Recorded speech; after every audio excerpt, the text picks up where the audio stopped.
Assalamualaikum warahmatullahi wabarakatuh. Kenalkan, nama saya Denis Pratama Bubabadi, NIM 2111100002957, kelas MC. Di sini saya akan membahas materi. Yang pertama, dalam etika bisnis ada beberapa prinsip. Prinsip kejujuran, prinsip otonomi, prinsip keadilan, prinsip saling menguntungkan, dan prinsip integrasi moral. Prinsip kejujuran. Prinsip ini menekankan pentingnya kejujuran dan integritas dalam semua aspek bisnis. Hal ini melibatkan komitmen untuk berbicara dan bertindak jujur, menghindari penipuan, dan memenuhi kewajiban kontrak. Prinsip kejujuran juga melibatkan transparansi dalam komunikasi dan pengungkapan informasi yang akurat dan tidak menyesatkan. Contohnya, sebuah perusahaan mengumumkan secara jujur kepada pemegang saham tentang kinerja keuangan yang buruk, memberikan informasi yang akurat tentang resiko yang dihadapi, dan tidak menutup-nutupi fakta yang tidak menguntungkan. Yang kedua ada prinsip otonomi. Prinsip otonomi menekankan pentingnya menghormati otonomi dan kebebasan individu dalam pengambilan keputusan. Hal ini melibatkan memberikan ruang bagi individu atau kelompok untuk membuat keputusan yang sesuai dengan nilai-nilai mereka, asal tidak melanggar etika dan undang-undang yang berlaku. Contohnya, sebuah perusahaan memberikan kebebasan kepada karyawannya untuk mengungkapkan pendapat mereka, mengajukan saran, dan berpartisipasi dalam proses pengambilan keputusan yang berkaitan dengan pekerjaan mereka. Selanjutnya adalah prinsip keadilan. Prinsip keadilan menuntut perilaku yang adil dan serta terhadap individu dalam konteks bisnis. Hal ini melibatkan menghindari diskriminasi, memperlakukan semua pihak dengan integritas, dan mempertimbangkan kepentingan semua pemangku kepentingan dalam pengambilan keputusan. Contohnya, sebuah perusahaan memberikan kesempatan kerja yang setara, perlakuan yang adil, dan kompensasi yang adil kepada semua karyawan tanpa membedakan ras, agama, jenis kelamin, atau faktor lainnya. Selanjutnya, prinsip saling menguntungkan. Prinsip saling menguntungkan menekankan pentingnya menciptakan kesepakatan yang saling menguntungkan dalam hubungan bisnis. Hal ini melibatkan mencari solusi yang menguntungkan semua pihak yang terlibat dalam transaksi bisnis berdasarkan saling pengertian dan keadilan. Contohnya, dalam negosiasi kontrak, perusahaan dan mitra bisnis mencapai kesepakatan yang menguntungkan kedua belah pihak, di mana keduanya mendapatkan manfaat yang sebanding dari kerjasama tersebut. Selanjutnya ada prinsip integrasi moral. Prinsip integrasi moral melibatkan penyatuan antara nilai-nilai moral individu dan nilai-nilai bisnis. Hal ini mencakup mengintegrasi pertimbangan etis dalam setiap aspek keputusan bisnis dan mempertimbangkan dampak sosial, lingkungan, dan ekonomi dari tindakan perusahaan. Contohnya, sebuah perusahaan mengintegrasikan keberlanjutan sebagai nilai inti dalam strategi bisnisnya, mengadopsi praktik bisnis yang ramah lingkungan, dan memastikan bahwa operasinya berkontribusi pada pembangunan berkelanjutan. Saya mengutip sumber dari grant.a.mat.d 2016, Business Ethics Managing Corporate Codism and Sustainability. Materi selanjutnya adalah hubungan etis dan konsumen dan perusahaan. Meliputi yang pertama, hubungan konsumen dan perusahaan adalah interaksi yang terjalin antara individu atau kelompok yang menjadi konsumen dengan perusahaan yang menyediakan produk atau layanan. Hubungan ini mencakup aspek-aspek seperti pembelian, penggunaan, dan kepuasan konsumen terhadap produk layanan yang disediakan oleh perusahaan. Hubungan yang baik antara konsumen dan perusahaan sangat penting karena dapat mempengaruhi keberhasilan bisnis. keberhasilan bisnis perusahaan dan kepuasan konsumen. Pembelian produk atau layanan. Hubungan konsumen dan perusahaan dimulai ketika konsumen memutuskan untuk membeli produk atau menggunakan layanan yang ditawarkan oleh perusahaan. Konsumen memilih produk atau layanan yang sesuai dengan kebutuhan dan keinginan mereka dari berbagai opsi yang tersedia di pasar. Perusahaan bertanggung jawab untuk menyediakan produk yang berkualitas dan layanan yang memenuhi harapan konsumen. Kepuasan konsumen. Tujuan utama perusahaan adalah memastikan kepuasan konsumen. Kepuasan konsumen dapat tercapai ketika produk atau layanan yang disediakan memenuhi atau bahkan melebihi harapan konsumen. Perusahaan perlu memastikan kualitas produk, keandalan, ketersediaan, dan layanan pelanggan yang baik. Konsumen yang puas akan cenderung menjadi pelanggan setia, merekomendasikan produk atau layanan kepada orang lain, dan berpotensi melakukan pembelian ulang di masa depan. Komunikasi yang efektif adalah kunci dalam hubungan konsumen dan perusahaan. Perusahaan harus menyediakan informasi yang jelas dan akurat tentang produk atau layanan mereka kepada konsumen.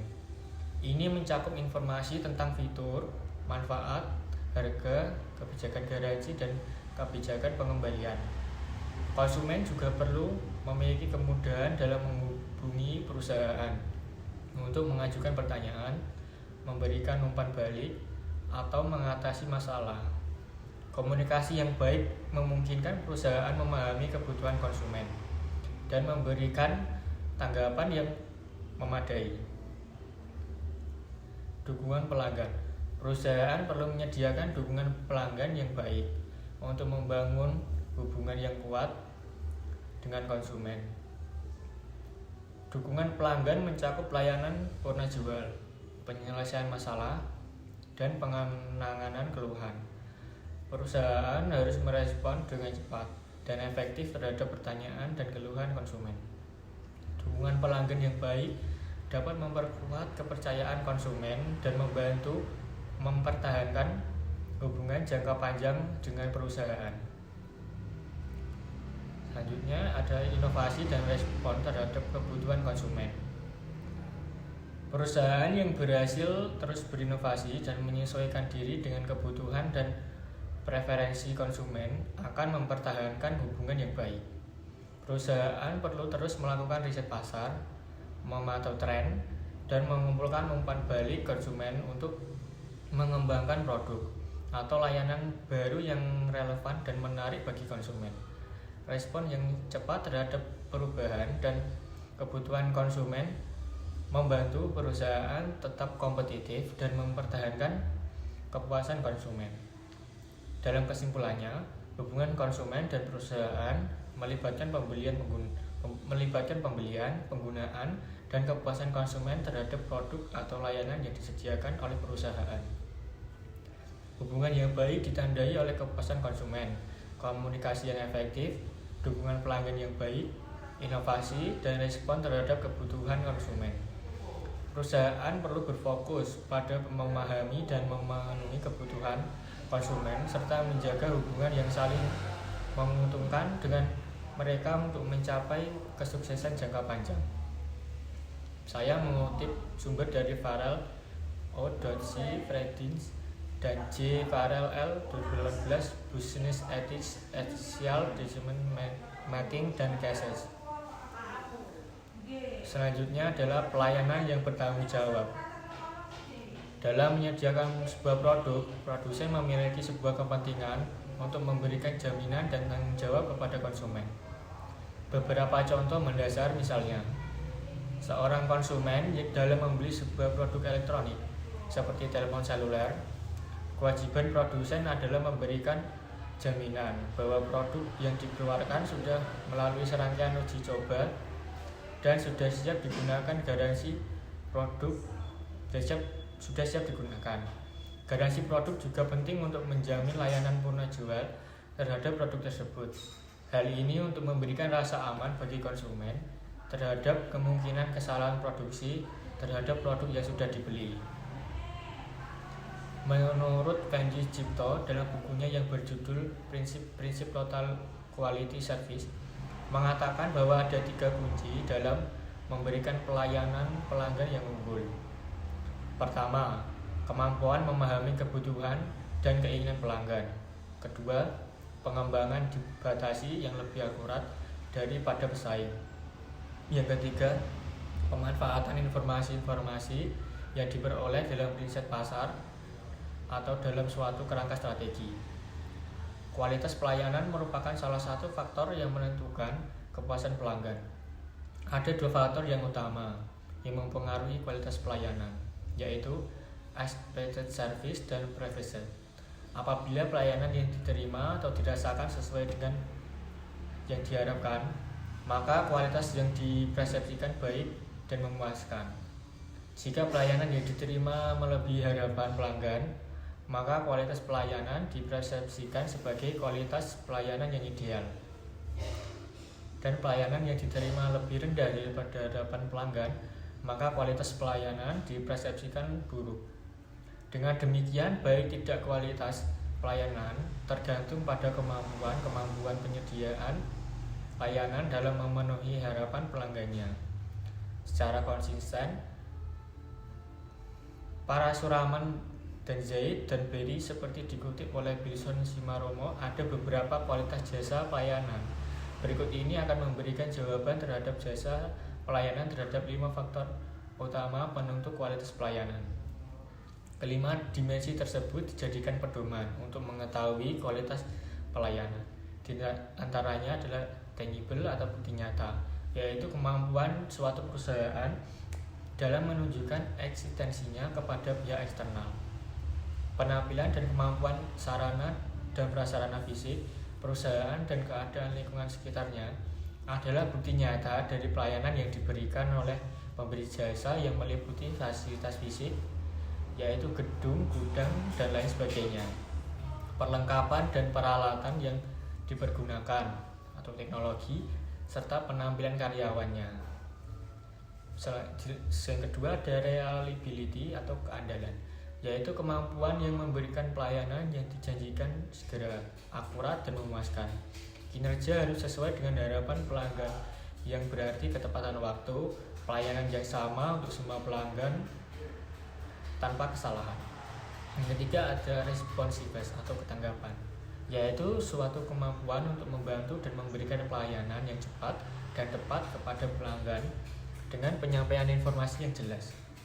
Yang keempat ada assurance atau jaminan, yaitu mencakup pengetahuan, kesopan santunan, dan kemampuan sifat dapat dipercaya yang dimiliki oleh para karyawan, bebas dari bahaya, resiko atau keraguan-raguan untuk menumbuhkan rasa percaya para pelanggan kepada perusahaan. Assurance terdiri dari beberapa komponen, antara lain komunikasi, kredibilitas, keamanan, kompetensi, dan sopan santun. Yang kelima ada empati atau kepedulian, yaitu memberikan perhatian yang tulus dan bersifat individual antara pribadi yang diberikan kepada para pelanggan dengan berupaya memahami keinginan konsumen, di mana suatu perusahaan diharapkan memiliki pengertian dan pengetahuan tentang pelanggan, memahami kebutuhan pelanggan secara spesifik, serta memiliki waktu pengoperasian yang nyaman bagi pelanggan. Yang diperlukan untuk menciptakan kenyamanan bagi para pelanggan adalah materi selanjutnya adalah perlindungan terhadap konsumen. Perlindungan terhadap konsumen adalah upaya untuk melindungi hak dan kepentingan konsumen dalam interaksi mereka dengan perusahaan. Hal ini melibatkan kebijakan, peraturan, dan praktik yang dirancang untuk memastikan bahwa konsumen tidak menjadi korban praktik bisnis yang tidak etis atau merugikan. Perlindungan terhadap konsumen melibatkan beberapa aspek penting, antara lain kualitas produk dan layanan. Perusahaan bertanggung jawab untuk menyediakan produk dan layanan yang berkualitas kepada konsumen. Hal ini mencakup memastikan bahwa produk memiliki kualitas yang sesuai dengan standar yang diterapkan dan tidak membahayakan kesehatan atau keselamatan konsumen. Perusahaan juga harus memberikan informasi yang akurat tentang produk, termasuk manfaat, resiko, dan instruksi pengunggahan yang jelas. Selanjutnya ada kejujuran dan ketelitian dalam pemasaran. Perusahaan harus menjalankan praktik pemasaran yang jujur dan tidak menyesatkan. Mereka tidak boleh membuat klaim yang tidak dapat dibuktikan atau penyesatan konsumen tentang produk atau layanan yang mereka tawarkan. Informasi yang diberikan harus jelas, akurat, dan tidak menyesatkan. Selanjutnya ada kebijakan pengembalian dan garansi. Perusahaan harus memiliki kebijakan yang adil dan jelas terkait dengan pengembalian produk dan layanan, serta garansi yang mereka berikan kepada konsumen. Kebijakan ini harus memungkinkan konsumen untuk mengembalikan produk yang cacat atau tidak sesuai dengan ekspektasi mereka, serta memberikan jaminan bahwa produk atau pelayanan akan berfungsi dengan baik sesuai dengan klaim perusahaan. Selanjutnya ada perlindungan terhadap praktik bisnis yang tidak etis. Perlindungan terhadap konsumen juga melibatkan pencegahan terhadap praktik bisnis yang tidak etis, seperti penipuan, penjualan paksa, penipuan harga, atau praktik penjualan yang menyesatkan. Perusahaan harus mematuhi peraturan dan undang-undang yang mengatur praktik bisnis yang adil dan tidak menyesatkan. Selanjutnya ada privasi dan keamanan data. Privasi dan keamanan data konsumen. Perusahaan harus menjaga kerahasiaan dan keamanan data konsumen yang dikumpulkan selama interaksi dengan perusahaan.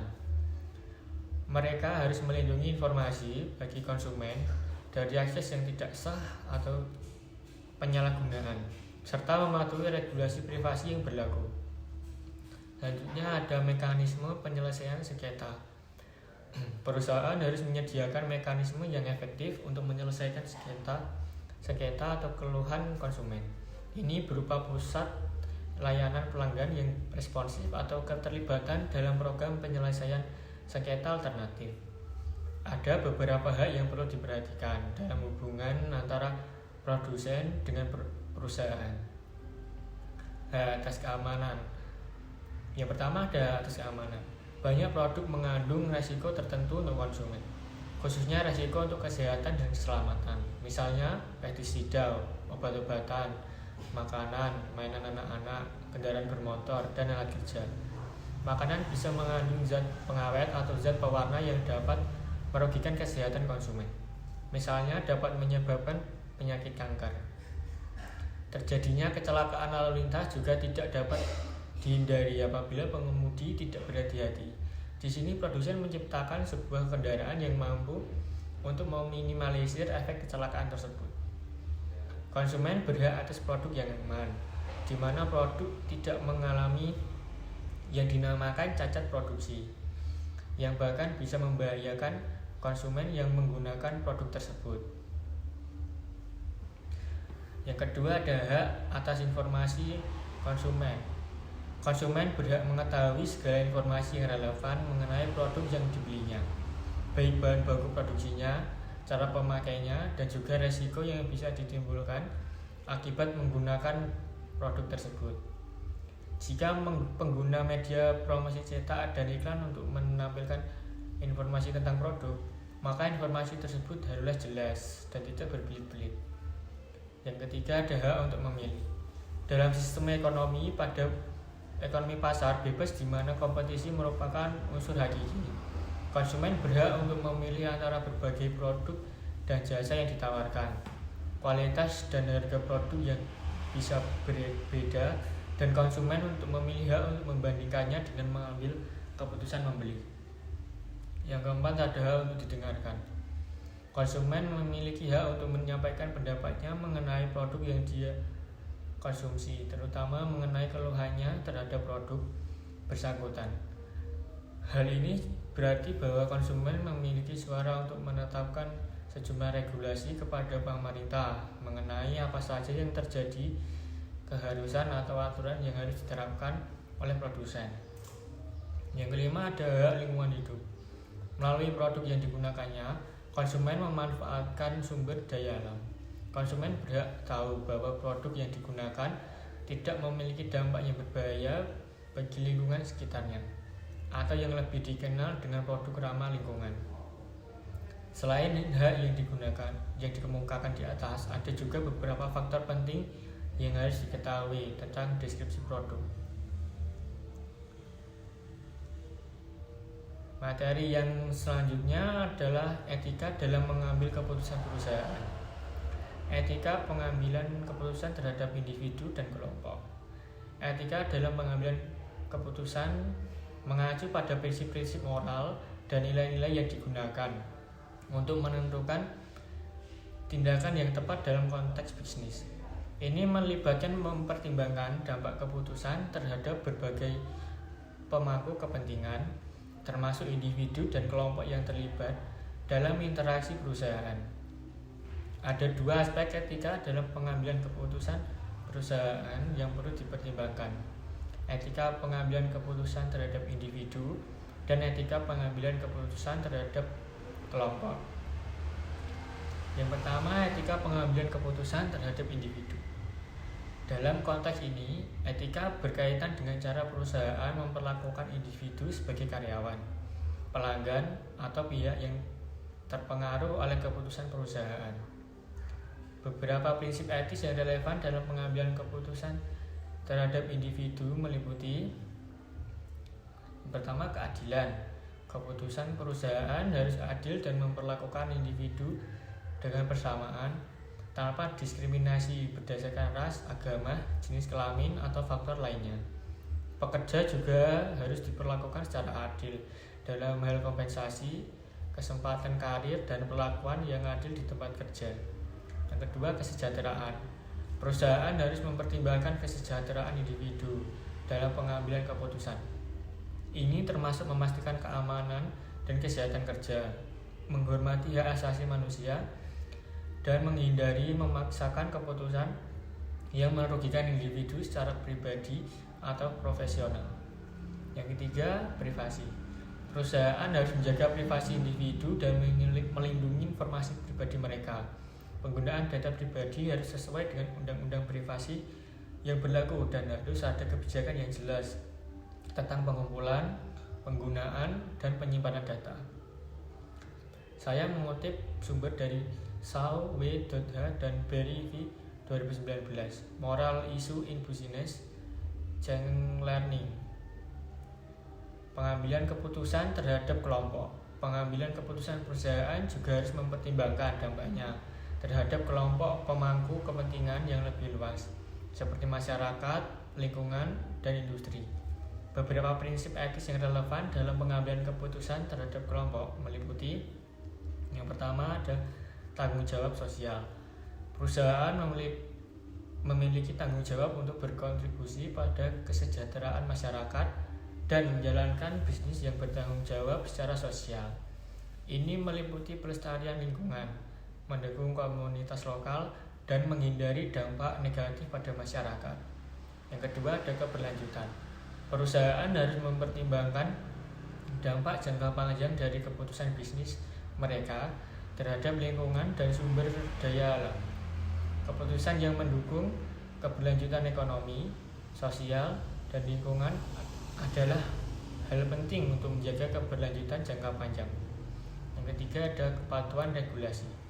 Perusahaan harus mematuhi undang-undang dan peraturan yang berlaku dalam bisnis mereka. Ini meliputi peraturan sektor, perlindungan lingkungan, hak konsumen, dan undang-undang ketenagakerjaan. Dalam pengambilan keputusan perusahaan, etika mengajarkan bahwa keputusan harus didasarkan pada prinsip-prinsip moral yang menyeluruh dan mempertimbangkan dampaknya terhadap individu dan kelompok pemangku kepentingan yang terlibat. Etika menjadi landasan penting untuk memastikan bahwa perusahaan bertindak secara bertanggung jawab dan mempertimbangkan aspek moral dalam semua keputusan yang diambil. Saya mengutip dari sumber Crane A. dan Matten D. 2016, Business Ethics Managing Corporate citizenship, and sustainability. Materi selanjutnya adalah pemahaman good corporate governance.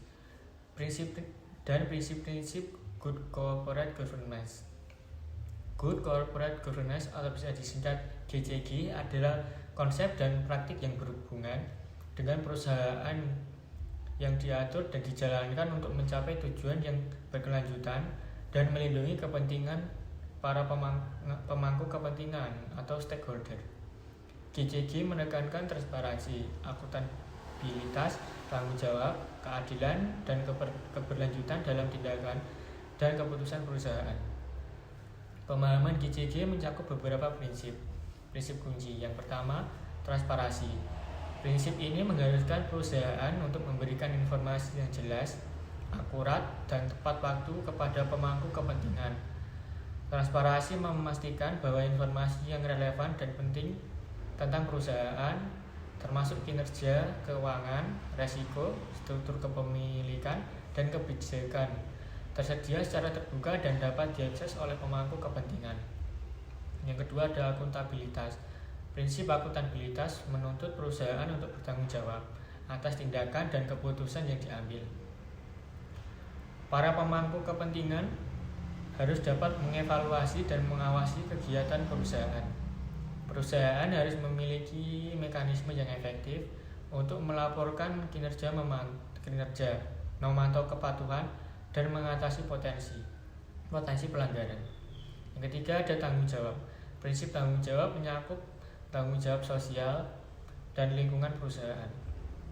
Perusahaan harus mempertimbangkan dampak sosial, lingkungan, dan ekonomi dari kegiatan bisnis mereka. Mereka diharapkan untuk berperan aktif dalam mempromosikan keberlanjutan, menjaga lingkungan, dan memberikan manfaat positif bagi masyarakat. Yang keempat, ada prinsip keadilan. Prinsip keadilan menuntut perusahaan untuk menghormati hak dan kepentingan semua pemangku kepentingan. Perusahaan harus menghindari diskriminasi dan perlakuan yang tidak adil. Keadilan juga mencakup distribusi yang adil dari manfaat yang dihasilkan oleh perusahaan kepada semua pemangku kepentingan yang berkontribusi. Kelima ada keberlanjutan. Prinsip keberlanjutan menekankan pentingnya menjalankan bisnis secara berkelanjutan dengan mempertimbangkan kepentingan jangka panjang. Perusahaan harus mengintegrasikan pertimbangan sosial, lingkungan, dan ekonomi dalam keputusan untuk strategi mereka untuk menghindari dampak negatif jangka panjang pada masyarakat dan lingkungan. Implementasi GCG melibatkan penerapan struktur organisasi yang baik, sistem pengendalian internal yang efektif, pengawasan yang memadai oleh dewan direksi, kepatuhan terhadap peraturan dan undang-undang yang berlaku, serta keterlibatan aktif pemangku kepentingan. Perusahaan juga harus mengadopsi kode etik dan praktik terbaik yang sesuai dengan prinsip-prinsip GCG. Tujuan GCG adalah menciptakan perusahaan yang efisien, transparan, dan bertanggung jawab, yang mampu memberikan manfaat jangka panjang kepada semua pemangku kepentingan. Praktik GCG yang kuat dapat meningkatkan kepercayaan investor, memperkuat reputasi perusahaan, mengurangi resiko, dan menciptakan lingkungan yang berkelanjutan bagi pertumbuhan dan keberhasilan perusahaan. Berikut adalah beberapa prinsip-prinsip Good Corporate Governance atau GCG yang umum diakui dan diterapkan dalam praktik bisnis. Yang pertama, kepastian hukum atau legal and regulatory compliance. Perusahaan harus mematuhi semua undang-undang, peraturan, dan peraturan yang berlaku di negara atau wilayah tempat mereka beroperasi. Kepatuhan terhadap peraturan ini mencakup berbagai aspek, termasuk kepatuhan terhadap undang-undang perusahaan, ketentuan pasar modal, hak asasi manusia, perlindungan lingkungan, dan praktik bisnis yang adil. Yang kedua, transparansi. Perusahaan harus memberikan informasi yang jelas, akurat, dan tepat waktu kepada pemangku kepentingan. Ini mencakup keterbukaan dalam pelaporan keuangan, pengungkapan resiko, kepemilikan saham, struktur organisasi, kebijakan perusahaan, dan tata kelola perusahaan. Transparansi memungkinkan pemangku kepentingan untuk memahami dan mengevaluasi kegiatan kinerja perusahaan. Yang ketiga ada akuntabilitas. Perusahaan harus memiliki mekanisme yang efektif untuk memastikan akuntabilitas dalam pengambilan keputusan dan tindakan perusahaan. Ini meliputi pemisahan kekuasaan dan tanggung jawab antara dewan direksi dan manajemen, pelaporan kinerja kepada pemangku kepentingan, serta pengawasan dan evaluasi yang memadai terhadap pelaksanaan kebijakan dan strategi perusahaan. Dan keempat ada independensi. Dewan direksi dan komite-komite yang ada dalam perusahaan harus independen dan bebas dari konflik kepentingan yang dapat mempengaruhi kemampuan mereka untuk mengambil keputusan yang objektif. Independensi dapat diperkuat melalui kebijakan komposisi dewan direksi yang beragam, pemilihan anggota dewan yang kompeten dan independen, serta pemisahan fungsi kepemimpinan dan pengawasan. Yang kelima ada tanggung jawab sosial dan lingkungan. Perusahaan harus mempertimbangkan dampak sosial, lingkungan, dan ekonomi dari kegiatan bisnis mereka. Mereka harus beroperasi secara bertanggung jawab, memenuhi harapan masyarakat, dan berkontribusi pada pembangunan berkelanjutan. Hal ini meliputi pengelolaan risiko lingkungan, pengembangan program tanggung jawab sosial perusahaan, serta pelibatan dengan komunitas lokal. Selanjutnya ada pengungkapan informasi. Perusahaan harus memiliki kebijakan yang jelas dan transparan tentang pengungkapan informasi kepada pemangku kepentingan. Ini mencakup pengungkapan terkait resiko, kinerja keuangan, kebijakan perusahaan, konflik kepentingan, dan kebijakan gaji dan insentif. Selanjutnya ada pemegang saham. Perusahaan harus menghormati hak-hak pemegang saham dan memastikan pelindungan terhadap kepentingan mereka. Pemegang saham harus memiliki hak untuk berpartisipasi dalam rapat umum pemegang saham, memperoleh informasi yang relevan, dan berpartisipasi dalam pengambilan keputusan penting perusahaan. Selanjutnya, pengelolaan risiko. Perusahaan harus memiliki sistem pengelolaan risiko yang efektif untuk mengidentifikasi, mengevaluasi, dan mengelola risiko yang dihadapi. Hal ini mencakup pengembangan kebijakan risiko, penilaian risiko secara teratur, dan implementasi langkah-langkah mitigasi risiko yang sesuai.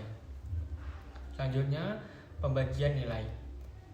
Perusahaan harus mempertimbangkan distribusi nilai yang adil dan berkelanjutan kepada semua pemangku kepentingan yang berkontribusi, termasuk karyawan, pemegang saham, masyarakat, dan lingkungan. Distribusi nilai yang adil mencakup pembagian keuntungan, kompensasi yang wajar, investasi dalam pengembangan karyawan, serta kontribusi sosial dan lingkungan. Prinsip-prinsip GCG ini membentuk dasar untuk menciptakan tata kelola perusahaan yang baik dan berkelanjutan. Dalam praktiknya, perusahaan perlu mengadopsi dan menerapkan prinsip-prinsip ini sesuai dengan kebutuhan lingkungan dan konteks bisnis mereka, serta memantau dan mengevaluasi kepatuhan terhadap prinsip-prinsip GCG tersebut. Saya mengutip dari sumber myrobin.id. Dan materi selanjutnya adalah pemahaman corporate social responsibility dan contoh kasus corporate social responsibility yang dilakukan perusahaan. Corporate social responsibility atau bisa disingkat CSR adalah konsep yang melibatkan tanggung jawab perusahaan terhadap dampak sosial, lingkungan, dan ekonomi dari kegiatan bisnis mereka. Pemahaman CSR mencakup komitmen perusahaan untuk melakukan praktik bisnis yang bertanggung jawab secara sosial, berkontribusi pada pembangunan berkelanjutan, dan memenuhi harapan pemangku kepentingan. Menurut Dougherty 2003, tanggung jawab sosial merupakan perkembangan proses untuk mengevaluasi stakeholder dan tuntutan lingkungan serta implementasi program-program untuk menangani isu sosial. Tanggung jawab sosial berkaitan dengan kode-kode etik, sumbangan perusahaan, program-program community, relationship, dan tindakan mematuhi hukum. Berikut adalah beberapa aspek penting dalam pemahaman CSR. Yang pertama, ada tanggung jawab sosial. CSR menekankan bahwa perusahaan memiliki tanggung jawab sosial untuk mempertimbangkan dampak sosial dari kegiatan bisnis mereka. Hal ini melibatkan memperhatikan kepentingan dan kesejahteraan karyawan, komunitas lokal, konsumen, dan masyarakat secara umum. Perusahaan diharapkan untuk berkontribusi pada pengembangan sosial melalui inisiatif seperti program pendidikan, kesehatan, pemberdayaan, dan dukungan terhadap amal. Yang kedua ada tanggung jawab lingkungan. CSR juga mencakup tanggung jawab perusahaan terhadap lingkungan. Perusahaan harus mempertimbangkan dampak lingkungan dari kegiatan bisnis mereka dan berusaha untuk mengurangi jejak lingkungan negatif. Ini dapat dilakukan melalui praktik pengelolaan limbah, konservasi sumber daya alam, penggunaan energi yang efisien, pengurangan emisi gas rumah kaca, dan perlindungan ekosistem. Yang ketiga ada etika bisnis. CSR menekankan pentingnya integritas dan etika bisnis dalam bentuk bisnis. Dalam perusahaan diharapkan untuk menghindari korupsi, penipuan, penyalahgunaan kekuasaan, atau praktik bisnis yang merugikan. Mereka juga diharapkan untuk beroperasi dengan transparansi, menjaga hak karyawan, dan memperlakukan semua pemangku kepentingan dengan adil. Yang keempat ada keterlibatan pemangku kepentingan. Pemahaman CSR melibatkan keterlibatan aktif dan dialog dengan pemangku kepentingan termasuk karyawan, konsumen, investor, pemerintah, masyarakat, dan organisasi non-pemerintah. Perusahaan harus mendengarkan dan merespon kebutuhan dan kekhawatiran pemangku kepentingan, serta mempertimbangkan perspektif mereka dalam pengambilan keputusan bisnis. Yang kelima adalah pelaporan dan pengungkapan. CSR mencakup kewajiban perusahaan untuk melaporkan dan mengungkapkan dampak sosial, lingkungan, dan ekonomi dari kegiatan bisnis mereka. Pelaporan CSR melibatkan transparansi dalam pengungkapan praktik bisnis, tujuan, inisiatif, kinerja, dan dampak terhadap pemangku kepentingan. Ini memungkinkan pemangku kepentingan untuk mengevaluasi kinerja perusahaan dalam hal bertanggung jawab sosial dan lingkungan. Pemahaman CSR mencakup sikap dan komitmen perusahaan untuk bertindak secara bertanggung jawab, melebihi kewajiban hukum, dan memberikan manfaat positif bagi masyarakat dan lingkungan di mana mereka beroperasi. CSR merupakan pendekatan yang holistik dan berkelanjutan dalam menjalankan bisnis dengan mengintegrasikan pertimbangan sosial, lingkungan, dan ekonomi dalam setiap aspek operasional perusahaan. Tujuan dari CSR adalah menurut Saputri 2011, yang pertama, untuk meningkatkan citra perusahaan. Biasanya secara implisit, asumsi bahwa perilaku perusahaan secara fundamental adalah baik. Yang kedua, untuk membebaskan akuntabilitas organisasi atau dasar asumsi adanya kontrak sosial di antara organisasi dan masyarakat. Yang ketiga, sebagai perpanjangan dari pelaporan keuangan tradisional dan tujuannya adalah untuk memberikan informasi kepada investor. Saya mengambil dari sumber accounting.binus.ac.id. Contoh kasus corporate social responsibility yang dilakukan perusahaan. Saya mengambil contoh dari perusahaan Patagonia. Berkelanjutan dan pelestarian lingkungan. Patagonia adalah perusahaan pakaian dan perlengkapan luar ruangan, memiliki komitmen yang kuat terhadap praktik bisnis yang berkelanjutan dan pelestarian lingkungan. Mereka melakukan upaya untuk mengurangi jejak karbon, menggunakan bahan daur ulang, mendukung gerakan perlawanan terhadap pembangunan tambang di wilayah lindung, serta menyediakan dana untuk organisasi nirlaba yang fokus pada pelestarian alam. Untuk ini saya mengambil dari www.patagonia.com. Sekian materi yang saya jelaskan. Kurang lebihnya terima kasih, dan sumber-sumber akan saya cantumkan di deskripsi video.